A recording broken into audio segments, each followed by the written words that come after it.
ഞാൻ എനിക്ക് നേരത്തെ പരിണതപ്രജ്ഞനായിട്ടുള്ള അഭിഭാഷകനായിട്ടുള്ള ശ്രീ കെ രാംകുമാർ ഞാനുമായി ബന്ധപ്പെട്ട് ചില പരാമർശങ്ങൾ അതിൽ ചെറിയൊരു വിശദീകരണം നടത്തിയിട്ട് ഞാൻ ഈ വിഷയത്തിലേക്ക് വിശദമായിട്ട് വരാം.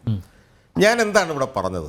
ഞാൻ പറഞ്ഞത് കേരള ഹൈക്കോടതിയിലെ ഒരു 5-6 ജഡ്ജിമാർക്കെങ്കിലും വളരെ ഉറച്ച CPM SFI പശ്ചാത്തലമുണ്ട്. എല്ലാവർക്കും അറിയാവുന്ന കാര്യമാണ്. അതെ, ചില ജഡ്ജിമാർക്ക് BJP പശ്ചാത്തലമുണ്ട്. പക്ഷേ ആ BJP പശ്ചാത്തലവും SFI പശ്ചാത്തലവും CPM പശ്ചാത്തലവുമുള്ള അഭിഭാഷകർ അവർ ജഡ്ജി ആകുന്നതോടുകൂടി പിന്നെ അതിനകത്ത് അതില്ല. ജഡ്ജി ആയിക്കഴിഞ്ഞാൽ SFIക്കാരനായാലും BJPക്കാരനായാലും DYFIക്കാരനായാലും അയാൾക്ക് ഭരണഘടനയും നിയമങ്ങളും ക്രിമിനൽ നിയമങ്ങളും സിവിൽ നിയമങ്ങളും മാത്രമേ ഉള്ളൂ. അതിൻ്റെ അകത്ത് നിന്നുകൊണ്ടേ അവർക്ക് പിന്നെ കാര്യങ്ങൾ ചെയ്യാൻ പറ്റുള്ളൂ.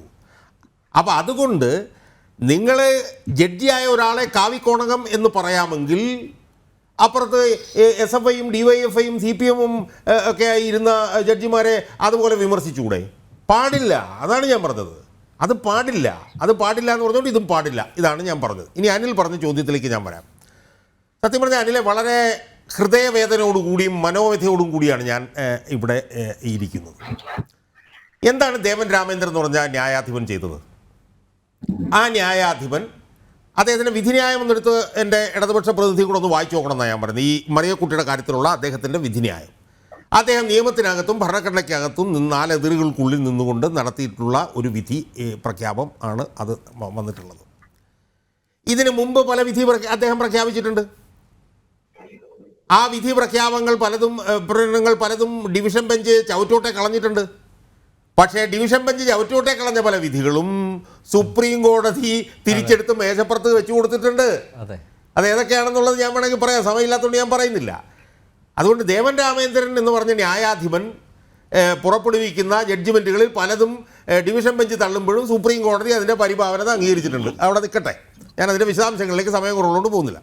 എനിക്ക് ബഹുമാനപ്പെട്ട ഹൈക്കോടതിയോട് ചോദിക്കാനുള്ളൊരു ചോദ്യം, എന്തുകൊണ്ടാണ് ബഹുമാനപ്പെട്ട ഹൈക്കോടതി തങ്ങളുടെ ഒരു സഹപ്രവർത്തകൻ, തങ്ങളുടെ ഒരു സതീർത്ഥ്യൻ, തങ്ങളിൽ ഒരുവൻ ആയിട്ടുള്ള ഒരു ന്യായാധിപനെ ഇതുപോലെ ഇംഗ്ലീഷിൽ പറഞ്ഞാൽ സൈബർ ലിഞ്ചിങ് നടത്തുന്നത് കാണുമ്പോൾ, തങ്ങളുടെ കൂടെയുള്ള ഒരു ന്യായാധിപനെ കാക്കിക്കോണകം എന്ന് വിളിച്ചുകൊണ്ട് ഇവിടുത്തെ കാളികൂളി സംഘങ്ങൾ, 100 തവണ ഞാനത് പറയും, അത് അങ്ങനെ ആ കാളികൂളി സംഘങ്ങൾ മുഖ്യമന്ത്രിയുടെ ഇൻസ്റ്റിഗേഷനിൽ ഇത് ചെയ്യുമ്പോൾ എന്തുകൊണ്ട് ബഹുമാനപ്പെട്ട ഹൈക്കോടതിയിലെ ദേവൻ രാമചന്ദ്രൻ എന്ന് പറഞ്ഞ ന്യായാധിപൻ്റെ സതീർത്ഥ്യർ, ഒരുമിച്ചിരിക്കുന്നവർ, ഒരുമിച്ച് പ്രവർത്തിക്കുന്നവർ, അവരുടെ മനസ്സലിയുന്നില്ല എന്നുള്ളതാണ് എൻ്റെ ചോദ്യം.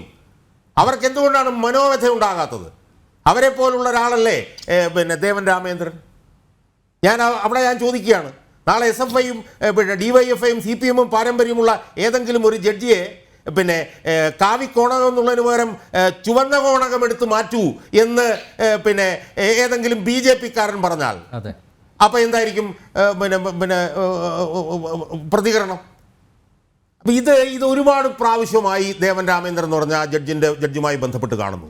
അദ്ദേഹത്തെ എങ്ങനെ എടുത്തിട്ട് കൊത്തിപ്പറിച്ചാലും, എങ്ങനെ എടുത്ത് കീറി മുറിച്ചാലും അദ്ദേഹത്തിനോടൊപ്പം ഇരിക്കുന്ന മറ്റ് ന്യായാധിപന്മാർ അർത്ഥഗർഭമായിട്ടുള്ള മൗനം പാലിക്കുന്നു. ഇത് ശരിയാണോ എന്ന് കേരള ഹൈക്കോടതി നെഞ്ചത്ത് കൈവച്ച് ചിന്തിക്കണം എന്നാണ് എനിക്ക് പറഞ്ഞത്. ഞാൻ ചെറിയ 2 ഉദാഹരണം കൂടെ പറഞ്ഞാൽ പെട്ടെന്ന് അവസാനിപ്പിച്ചോളാം. PM മാർഷോ എന്ന് പറഞ്ഞ SFIയുടെ ഒരു സംസ്ഥാന സെക്രട്ടറി ഉണ്ട്. ആ സംസ്ഥാന സെക്രട്ടറിക്കെതിരെ 42 കേസുണ്ട്. അതിൽ വധശ്രമ കേസ് ഉൾപ്പെടെയുണ്ട്. ആ വധശ്രമ കേസിൽ 2023 മാർച്ചിൽ ബഹുമാനപ്പെട്ട ഹൈക്കോടതിയാണെന്നാണ് എൻ്റെ ഓർമ്മ, ഈ PM മാർഷോയുടെ ജാമ്യം റദ്ദാക്കിയതാണ്. ബഹുമാനപ്പെട്ട ഹൈക്കോടതിക്ക് അറിയാലോ, ജാമ്യം റദ്ദാക്കി കഴിഞ്ഞാൽ അപ്പം ജയിലിൽ പോകണമെന്ന്. ഒരു പുല്ലുമില്ലാതെ 8 ദിവസം എന്നെ പിടിച്ച് ജയിലിട്ടതാണ് കേരള ഹൈക്കോടതി. ഈ PM മാർഷോയുടെ പേരിൽ ഉള്ള ജാമ്യം 2023 3-ാം മാസം കേരള ഹൈക്കോടതി റദ്ദാക്കിയതാണ്. ആ PM മാർഷോ പിന്നീട് എന്താണ് ചെയ്തതെന്ന് ബഹുമാനപ്പെട്ട ഹൈക്കോടതി കണ്ടിട്ടുണ്ടോ? കണ്ടിട്ടില്ലെങ്കിൽ അത് കഷ്ടമാണ്. കേരളത്തിലെ മുഴുവൻ ജനങ്ങളും കണ്ടിട്ടുണ്ട്. ആ ജാമ്യം റദ്ദാക്കിയിട്ടുള്ള പ്രതി കേരള ഗവർണർ ആരിഫ് മുഹമ്മദ് ഖാൻ, ഉന്നതമായ ഭരണഘടനാ സ്ഥാനത്തിരിക്കുന്ന ആളല്ലേ. ആരിഫ് മുഹമ്മദ് ഖാനെ തെമ്മാടി, ചെറ്റ, കഞ്ചാവടിക്കുന്നവനെന്നൊക്കെയല്ലേ വിളിച്ചത് PM മാർഷോ? ആ ജാമ്യം റദ്ദാക്കപ്പെട്ടിരിക്കുന്ന ജാമ്യം ഹൈക്കോടതി തന്നെ നിഷേധിച്ച ആ SFIയുടെ സംസ്ഥാന സെക്രട്ടറി ഗവർണറെ പോലെ ഉന്നത സ്ഥാനത്തിരിക്കുന്ന ഒരാളെ ഇതുപോലെ ഏറ്റവും വൃത്തികെട്ട അശ്ലീല പദങ്ങൾ ഉപയോഗിച്ചിട്ടും എന്തേ ബഹുമാനപ്പെട്ട ഹൈക്കോടതി ഈ PM മാർഷോ ജാമ്യം റദ്ദാക്കിയ ആളാണ്, അയാൾ ഇങ്ങനെ ചെയ്യാൻ പാടുള്ളൂ എന്ന് പറഞ്ഞ് സുവമോട്ടോ കേസെടുത്ത് PM മാർഷോയെ അകത്താക്കിയില്ല? എന്തേ ഒന്ന് പറഞ്ഞേ, ഹൈക്കോടതി ഒന്ന് പറഞ്ഞേ. മനോവ്യത കൊണ്ടാണ് ഇത് ചോദിക്കുന്നത്. ജാമ്യം റദ്ദാക്കിയ ഒരു പ്രതി ജാമ്യം റദ്ദാക്കിയാൽ അവനെ ജയിലിലാക്കണ്ടേ? എന്താണ് ചോദിക്കാൻ കാര്യം? ഈ 3-ാം മാസം മുതൽ 2 ന്യായാധിപരുടെ മുമ്പിൽ വന്നു ഈ കേസ്. പേര് ഞാൻ പറയുന്നില്ല, പേരെന്നെ കേൾക്കുന്നവർക്കെല്ലാം അറിയാം ഏതൊക്കെ ന്യായാധിപന്മാരുടെ മുന്നിലാണ് വന്നതെന്ന്. എന്നിട്ട് ഇപ്പോഴും ആ കേസ് വെക്കേഷൻ കഴിയാൻ വേണ്ടി ഇരിക്കുകയാണ്. ബഹുമാനപ്പെട്ട ഹൈക്കോടതി മനസ്സിലാക്കേണ്ട ഒരു കാര്യം എന്താണ്? ഈ ജാമ്യം റദ്ദാക്കാൻ വേണ്ടിയിട്ട് സർക്കാർ വരില്ല. കാരണം സർക്കാരിൻ്റെ ഒരു ബ്ലൂ ഐഡ് ബോയ് ആണ് PM മാർഷോ. അപ്പോൾ ഈ ജാമ്യം റദ്ദാക്കിയ ആള് ഗവർണറെ പച്ച പുലഭ്യം വിളിക്കുമ്പോൾ, സർക്കാർ അയാൾക്ക് അനുകൂലമായി നിൽക്കുമ്പോൾ അയാളെ ചെവിക്ക് പിടിച്ചു പൊക്കി പിന്നെ ജയിലിനകത്താക്കേണ്ട ഉത്തരവാദിത്വം കേരള ഹൈക്കോടതിക്കല്ലേ? അത് ചെയ്യാതെ വരുമ്പോൾ കേരള ഹൈക്കോടതിക്ക് കേരളത്തിലെ ഭരണകൂടത്തെ ഭയമാണോ എന്നുള്ള ഒരു ചോദ്യം എന്നെപ്പോലുള്ള സാധാരണ പൗരന്മാരുടെയും പിന്നെ അഭിഭാഷകരുടെയും മനസ്സിലുണ്ടാവും.